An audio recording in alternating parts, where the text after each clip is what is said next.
Chapter 2: Right and Wrong Faith.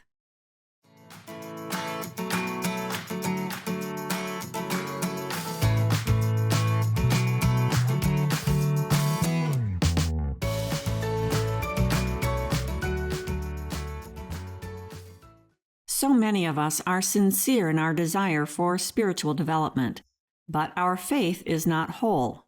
There's this little smidge of doubt that says, is this really true? Am I not just making all this up? What do we do with this? Job 1 is never going to be, push that aside. Such avoidance is done with the very best of intentions. We just don't want to have these doubts. We hope that if we ignore them, they will go away. This whole idea that we can stuff things into our unconscious to make them go away is the genesis of most of the hurt in our lives. But we're worried. If these doubts keep surfacing and hanging around, they will steer us off the road. We are going to fail in our spiritual endeavors, whatever they might be. The root of our trouble here is all or nothing thinking. We are not aware that the doubting part is just that, a part.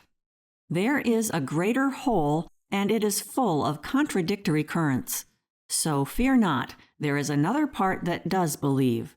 Sure, it might be the size of a mustard seed, but that part does have faith. The way out is by owning all our parts. The sooner we can let the negative parts have a place at the table, the better it will be for us. This keeps those immature parts from sitting off in the corner, because let's face it, like it or not, they are in the room, but it takes courage to acknowledge the parts we don't like to own. It is through God's grace that we can come to understand this principle that we are all made up of contradictory, simultaneous currents. We need to have humility about our own lack of complete faith. And we need to say to ourselves, the willing part of me wants to develop and mature so that I can handle life better and help others more. I am not the judge of what I deserve, and with my half-faith, I will wait patiently and humbly until the grace of God is given. Experiencing God's grace for ourselves is the doorway that leads to complete faith. This cannot be given to us from anyone else. And we can't transmit this to others who are still battling to find their own faith. We each must do this part of the work on our own.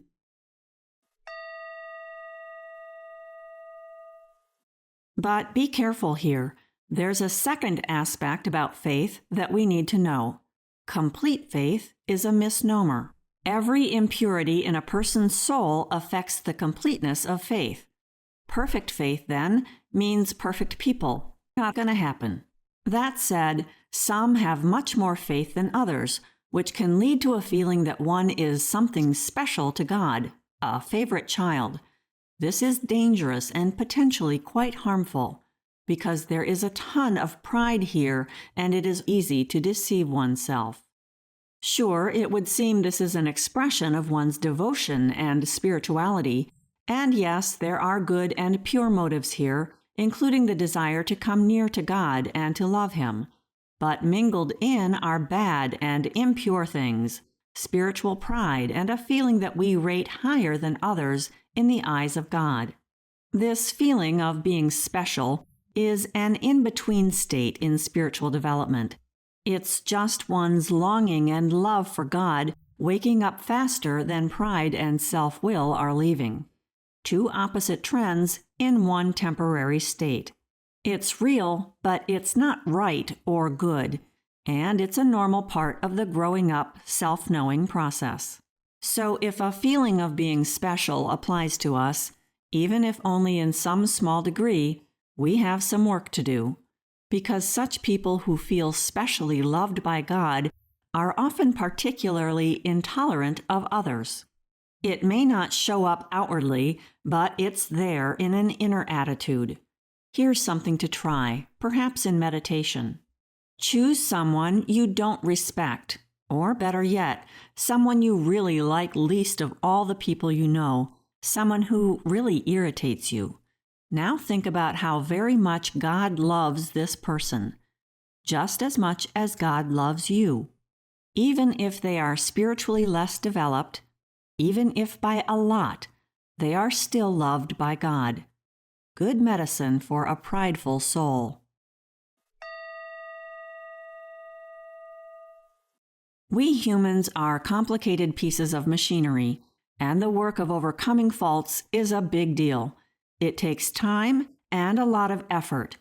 Even though our ultimate goal is perfection, our immediate goal is knowing and accepting ourselves as we are. This leaves no room for illusions about who we are. We need to gain healthy attitudes about our shortcomings and learn to live by life's rules. No shortcuts and no skirting away from difficulties. That's what we're here to learn. In this way, we'll rewire some of our wrong currents and in doing so begin to react differently. We need to clarify our motives and clean them up, teasing out the bad from the good and at the same time letting them all be here. That's our task. We are good people and we want to become better, to do better. We can't afford to give up because our faith is lacking. During the times when we are not feeling sure that God exists, we may just need to keep going for the love of others. Know, too, that there will be a quiz. That's just the way it is with life. Ironically, it's when tests come, and come they must, that our view of things gets the most distorted. We get paralyzed, convinced that our negative way of seeing things is the only truth, and then we despair. What's paralyzing us are the dark forces we have drawn to ourselves, keeping us from thinking and seeing what we would otherwise sort out quite readily. It doesn't even occur to us to ask for help, to pray to know the truth. We get too encased in our thoughts for even that, and then later we come out of the darkness and we are aghast that we could have been so blind. We can save ourselves some trouble by learning to turn to God. Dear God, help me to see clearly. Even though I'm a confused, mixed-up mess in the moment, help me to see the truth in this situation, remembering what I already know but have forgotten and cannot see right now with my limited outlook. Our best weapon for fighting such temporary blindness is to train our thoughts to delve into our own unconscious, that part where we put the stuff we wanted to forget. This type of training makes us better prepared for sailing through future tests with self-acceptance and self-respect.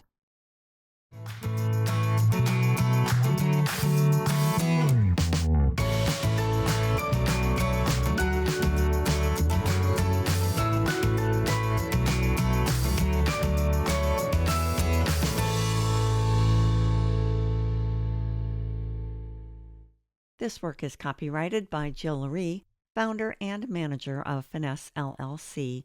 All rights reserved.